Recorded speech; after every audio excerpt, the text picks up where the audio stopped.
ফলপ্রসূ হলো না কোনো শান্তি বৈঠক, চেষ্টায় ব্যর্থ মার্কিন প্রেসিডেন্ট ডোনাল্ড ট্রাম্প। ইউক্রেনের সরকারি ভবনে হামলা রাশিয়ার। ৩ বছরের চলমান যুদ্ধে এটাই রাশিয়ার সবচেয়ে বড় হামলা।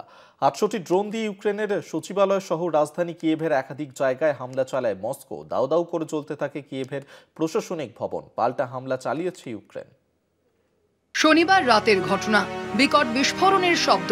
তারপরেই কিয়েভের মন্ত্রিসভা ভবনের ছাদ থেকে হঠাৎই ধোঁয়ার কুণ্ডলি উঠতে দেখা যায়। দাউ দাউ করে জ্বলছে ইউক্রেনের সরকারি ভবন।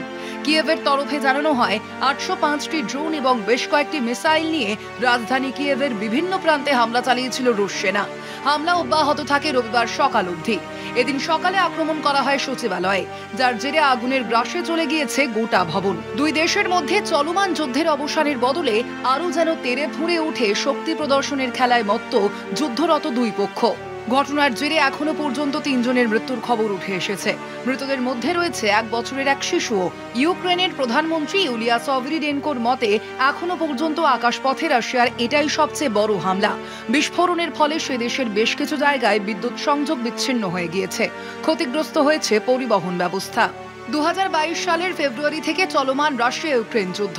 তারপর থেকে একাধিক উদ্যোগ সত্ত্বেও মুখোমুখি বসে যুদ্ধ থামানো নিয়ে আলোচনা করতে রাজি হননি দুই দেশের রাষ্ট্রপ্রধান। অগাস্টে আলাস্কায় পুতিনের সঙ্গে বৈঠকে বসেন মার্কিন প্রেসিডেন্ট ডোনাল্ড ট্রাম্প। তবে ঘণ্টা তিনেকের আলোচনার পরেও মেলেনি সমাধান সূত্র। ডনেটস্ক অঞ্চলের বদলে যুদ্ধবিরতিতে রাজি হন পুতিন। পরে সেই প্রস্তাবে স্পষ্ট বিরোধিতা করেন জেলেনস্কি। কলকাতা টিভি।